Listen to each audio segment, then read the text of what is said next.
Ceci est un livre audio autogénéré par Google. Avec le soutien du Club européen des diététiciens de l'enfance. Liste des abréviations. Préface. Préface rédigée et co-signée par Marie-Josée Mozin, diététicienne spécialisée en pédiatrie, membre honoraire CEDE. Martine Robert, diététicienne spécialisée en pédiatrie, membre honoraire CEDE.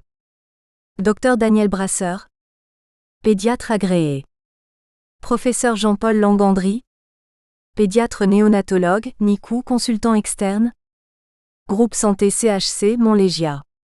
Durant la grossesse, le bon développement du fœtus dépend en partie de la qualité de l'alimentation de sa mère.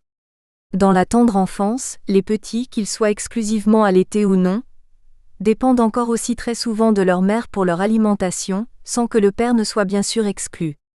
Par la suite, les habitudes alimentaires familiales des deux parents imprègnent plus nettement la qualité nutritionnelle du jeune enfant. Ce n'est que bien plus tard que des choix individuels s'affirment. Au cours de l'adolescence, des comportements se marginalisent parfois, souvent de manière temporaire avant de trouver un équilibre nutritionnel propre. Les pratiques installées à l'âge adulte ne se départissent pas complètement de souvenances anciennes, d'habitudes acquises dans le giron familial, la délicieuse soupe aux légumes frais de maman. La nutrition dans l'enfance joue donc un rôle primordial pour la conduite alimentaire future. Mais avant de songer à l'avenir, il importe précisément d'y arriver dans une situation de bien-être adéquate. À table, les parents éduquent non seulement aux bonnes habitudes, mais forgent concomitamment l'état de bonne santé physiologique de leurs enfants.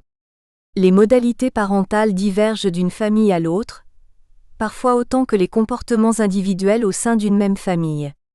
Si ces diversités sont une richesse très souvent et abordent des chemins vers des découvertes, elles sont parfois aussi source de discussions au sein d'une famille en l'absence de recommandations cohérentes et maîtrisées. Des tendances générales se dégagent néanmoins, qui varient selon les pays, les régions et les époques. Toutes ne produisent pas les mêmes effets sanitaires.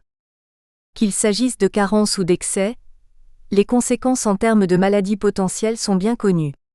En pratique, chaque modalité alimentaire, régime méditerranéen, véganisme, porte en soi des avantages et des risques qu'il est préférable de connaître. C'est dans cet esprit que MMES Lefebvre et Nicolas, secondés par leurs collègues MMES Alaoui, Oneux et Thiebaud, toutes diététiciennes de l'enfance, ont rédigé un guide de conseils et de points d'attention. Ce livre représente une aide considérable pour les professionnels de santé confrontés à la nécessité d'accompagner les parents, ou bien les enfants, lorsque leur choix est de consommer exclusivement une alimentation végétarienne ou végétalienne. Lors de l'accompagnement de ces familles, le médecin ou la diététicien nutritionniste est particulièrement attentif et veille à ce que la composition nutritionnelle finale couvre bien l'ensemble des apports nutritionnels adaptés aux besoins spécifiques à l'âge et aux paramètres biologiques du jeune patient. Ce guide est donc destiné à une population qui mérite en effet une attention spécifique, en commençant par celle du fœtus, au travers de l'alimentation qualitative de sa mère.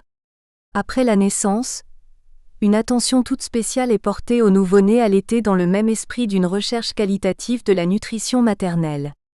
L'enfant en pleine croissance, et alimenté de la sorte, est soumis ensuite à toute leur attention. Il existe aujourd'hui tellement de formes de végétarisme appliquées en pratique, que la définition du terme finit par s'avérer difficile. Il est donc important de resituer les apports nutritionnels pour ces régimes particuliers, au sein de cette population en pleine croissance. Les recommandations émanant d'autres pays, dont les États-Unis ou le Royaume-Uni, sont établies avec des produits enrichis disponibles là-bas et non ici, en Belgique et en Europe au sens large. L'intérêt de ce livre est donc aussi de se baser sur les habitudes alimentaires européennes et les produits locaux. De manière générale, la consommation d'aliments d'origine animale diminue en Belgique et dans l'Union européenne. La réduction ne porte pas que sur la viande et la charcuterie, mais aussi sur le lait et ses produits dérivés. Dans certaines formes dites plus strictes de végétarisme, les œufs, le poisson, etc. sont aussi abandonnés du menu quotidien. Or, Les enfants en croissance ont des besoins propres qui portent plus particulièrement sur certains nutriments comme les protéines, avec l'importance d'un apport adéquat en acides aminés essentiels, le fer, le calcium, sur certains oligoéléments comme le zinc par exemple, et ou sur certaines vitamines, vitamine D, B12. Cette liste est non exhaustive. Ce n'est pas qu'une question de quantité, comme pour l'énergie, mais aussi de différence dans la qualité, composition elle-même, de certains nutriments, type de lipides, nature de la protéine. C'est une véritable performance que les auteurs ont effectuée ici. C'est celle de traduire en conseils pratiques et d'attirer l'attention en termes compréhensibles sur ce qui est sécuritaire et possible lorsqu'une mère enceinte, une mère allaitante et un enfant suivent un régime végétarien. Cela touche à la diversité de ces modalités, de telle sorte à ce qu'ils puissent se développer, grandir et s'émanciper en bénéficiant de tout le potentiel physique et psychologique qu'il porte en lui. C'était assurément un défi qui s'avère bien relevé par les auteurs, et elles doivent être remerciées pour cela. Introduction.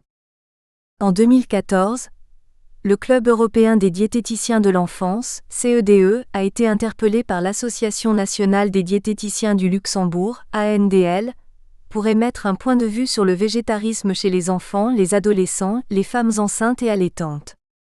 L'objectif du présent avis est d'évaluer si les différents types de végétarisme permettent d'atteindre les recommandations nutritionnelles spécifiques pour les enfants de plus de 18 mois, les adolescents, les femmes enceintes et allaitantes.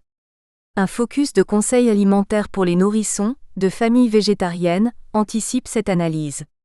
Ce guide vise à fournir aux diététiciens des indications pour l'accompagnement de ces patients. Il est aussi destiné aux professionnels de la santé désireux d'approfondir leurs connaissances dans ce domaine. Ce travail reprend des généralités sur le végétarisme et la méthodologie utilisée pour la réalisation des 9 fiches. Celle-ci détaille chaque nutriment étudié et propose une série de points d'attention selon la catégorie de population. Elles peuvent être consultées isolément, en se référant au tableau 2, ou lues de manière suivie. Remarque: les recommandations fournies dans ce document ne peuvent se substituer à des conseils personnalisés, adaptés aux patients rencontrés. 1. Végétarisme, généralité. Le végétarisme est une pratique alimentaire qui consiste à exclure de l'alimentation la chair animale et les produits dérivés, et se décline en des pratiques plus ou moins strictes.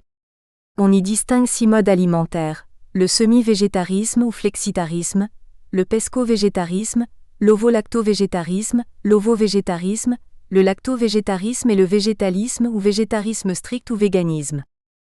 Les variations concernant les produits exclus et consommés sont synthétisées dans le tableau 1.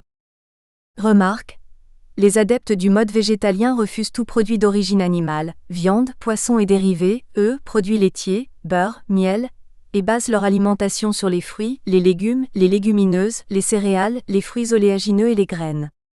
Le véganisme ou végétalisme intégral applique les mêmes pratiques que le végétalisme et exclut également les produits non alimentaires issus de l'exploitation des animaux ou testés sur ceux-ci: cuir, fourrure, laine, cosmétiques, produits d'entretien et d'hygiène testés sur les animaux. Tableau 1, synthèse, différents types de végétarisme. De nos jours, un intérêt croissant pour l'alimentation végétarienne est observé. Selon l'enquête de consommation alimentaire belge de 2014 à 2015, le nombre de personnes qui ont opté pour un régime avec une part limitée en produits d'origine animale s'élève à 1,4%. Il n'y a pas de différence significative selon le sexe, l'âge ou la région. Une enquête sur 1000 personnes adultes menée en 2018 par le bureau iVox en Belgique a montré les chiffres suivants. 1% de végans en Wallonie et en Flandre, 4% de végans à Bruxelles, 6% de végétariens et flexitariens en Wallonie, 3% de végétariens en Flandre et 8% à Bruxelles. En 2018, une étude réalisée par le CREDOC et l'OCHA dans 4 pays européens présente les pourcentages de végétariens adultes. Sur base des analyses des pratiques d'éviction des produits animaux, le pourcentage de végétariens est estimé à moins de 4% par ordre décroissant. 3,8% au Royaume-Uni, 3,5% en Allemagne, 2,3% en France et 1,1% en Espagne. En 2016, Les végétariens adultes sont estimés à 3,3% de la population aux États-Unis, dont près de la moitié sont des végétaliens, 46%. La fréquence du végétarisme chez l'adolescent varie d'un pays à l'autre, allant de 2 à 8% respectivement aux États-Unis et au Royaume-Uni. Les adolescents sont plus susceptibles d'être touchés par les défenseurs des animaux, car ils sont dans une période qui les rend plus sensibles et on peut s'attendre à une recrudescence de ces pratiques alimentaires. Les principales motivations invoquées pour adopter ce mode de consommation sont les scandales sanitaires des dernières décennies, crise de la vache folle, viande de cheval dans les lasagnes, le refus d'exploitation des animaux, les convictions religieuses, le coût de la viande, l'intérêt pour l'environnement, l'impact positif démontré ou non sur la santé, santé cardiovasculaire, contrôle du poids, gestion de la glycémie. Concernant cette dernière motivation, notons qu'un impact positif sur la santé d'un végétarisme bien mené est prouvé dans beaucoup de textes, avec principalement une réduction de l'IMC, une amélioration du profil lipidique plasmatique, une diminution du risque d'hypertension artérielle, de pathologie cardiovasculaire, d'accident vasculaire cérébral, de syndrome métabolique, d'athérosclérose et de cancer colorectal. En tant que professionnels de la santé, nous précisons qu'une alimentation variée et équilibrée, même omnivore, permet également une bonne santé et une croissance optimale. Selon l'Académie américaine de nutrition et diététique, END, une alimentation végétarienne voire végétalienne bien conçue peut convenir à tous les stades de la vie à condition de consommer une source fiable de vitamine B12, à savoir des aliments enrichis ou des suppléments. Par contre, le groupe de travail pour la création du guide du Programme national nutrition santé français, PNNS, sur la grossesse et l'allaitement mentionne que le végétalisme est une pratique dangereuse pendant ces périodes et suggère qu'il soit dès lors abandonné. En 2016, la German Nutrition Society a pris position par rapport au végétalisme et déconseille ce mode alimentaire chez les nourrissons, enfants, adolescents, femmes enceintes et femmes allaitantes. Il en est de même pour l'Académie royale de médecine de Belgique. Le professeur Tounian considère même que chez l'enfant, notamment le jeune enfant, le végétalisme est une véritable maltraitance nutritionnelle. Récemment, l'Académie royale de médecine de Belgique a émis un avis défavorable quant au fait d'imposer à son enfant une alimentation exclusivement végétale, en particulier pendant les périodes de croissance rapide, car le suivi médical alors nécessaire s'apparente plus à une forme de traitement qu'à une alimentation ordinaire. Une revue systématique a été réalisée en 2017.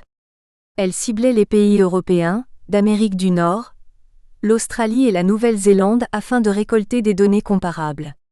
En effet, les végétariens de ces pays avaient un profil assez similaire en termes de niveau socio-économique, de mode de vie et de produits alimentaires disponibles. Les données analysées étaient les apports nutritionnels, ainsi que l'état nutritionnel et de santé de nourrissons, d'enfants et d'adolescents végétariens. Ces études révèlent des carences nutritionnelles plus fréquentes chez les enfants végétariens de moins de 4 ans que chez les enfants plus grands et les adolescents, mais l'équipe de Schurman souligne le faible nombre de participants. Quant aux études spécifiques sur le végétalisme chez l'enfant, elles sont rares et ne prennent pas en compte les marqueurs biologiques. La revue systématique conclut qu'il n'y a pas d'éléments probants sur les effets bénéfiques.